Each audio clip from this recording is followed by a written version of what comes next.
that's. You were telling me some stories while you took me to this Chinese restaurant in Vegas. It was super good. I was telling Jason when I started in '95, I went up and I was called Chink. Go back to your home for my first 2 minutes, and then I would laugh and I go, I thought it was a joke, and then they kept doing it. I'm like, oh shit, they're serious. And then I got off stage and all my black comedian friends were like, you don't have your comeback jokes? I go, what's that? He goes, come on, man. Every ethnic comic needs comeback jokes. So you need to fight the audience for 5 minutes because they're going to call you chink and shit. And then they respect you if you win that. And then you can do your act.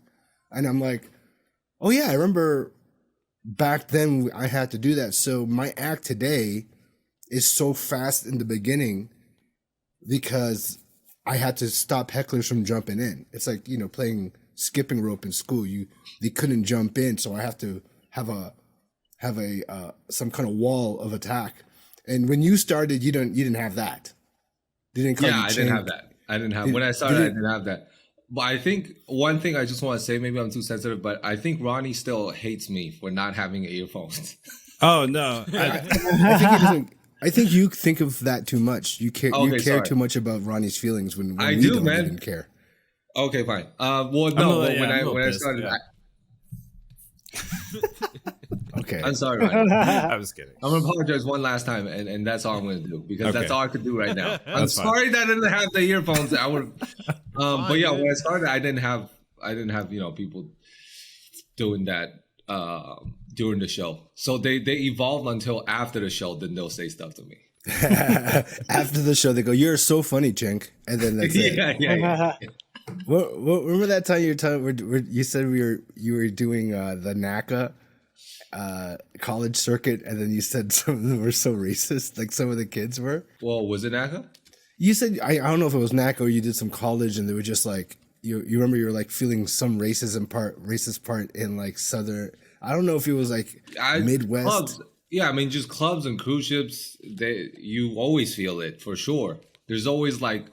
At least if I'm on a cruise, there's always at the very minimum 3 racist incidents. At the very least. But not all but most of them aren't really hateful. It's just like they think they could, do like the ching chong thing to you. They actually said that? Yeah, of course. Like hey, that was so funny. And then here's a joke. You ever hear this one about the Chinese? Like they give you like a Chinese joke. Yeah. I get that too. Dude, this happened at an LA Comedy Club in Vegas just now. This guy after the show, he's like, "Where's the Asian guy?" Like out loud. I swear to God, like 3 times. And then when he saw me, he's like, "Oh, there he is. Here's him." And then he just started talking to me. But I knew that he wasn't like, wanted to hate me. It's just that he thought it was okay to say that.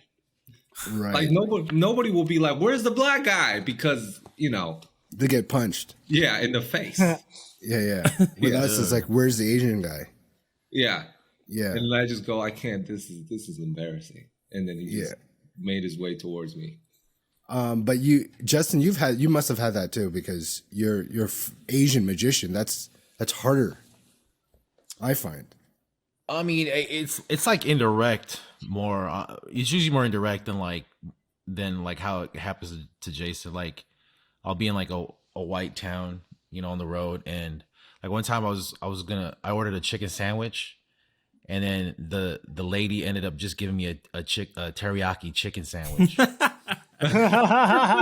Like no joke, dude. Like she just gave it, like she put teriyaki on it, like to like make me feel welcome or something, like to make me feel comfortable. God. And I was like, I didn't order teriyaki. I just wanted a straight up regular chicken sandwich. It was what? A lot of crazy, white man. girlfriends I've had, their families.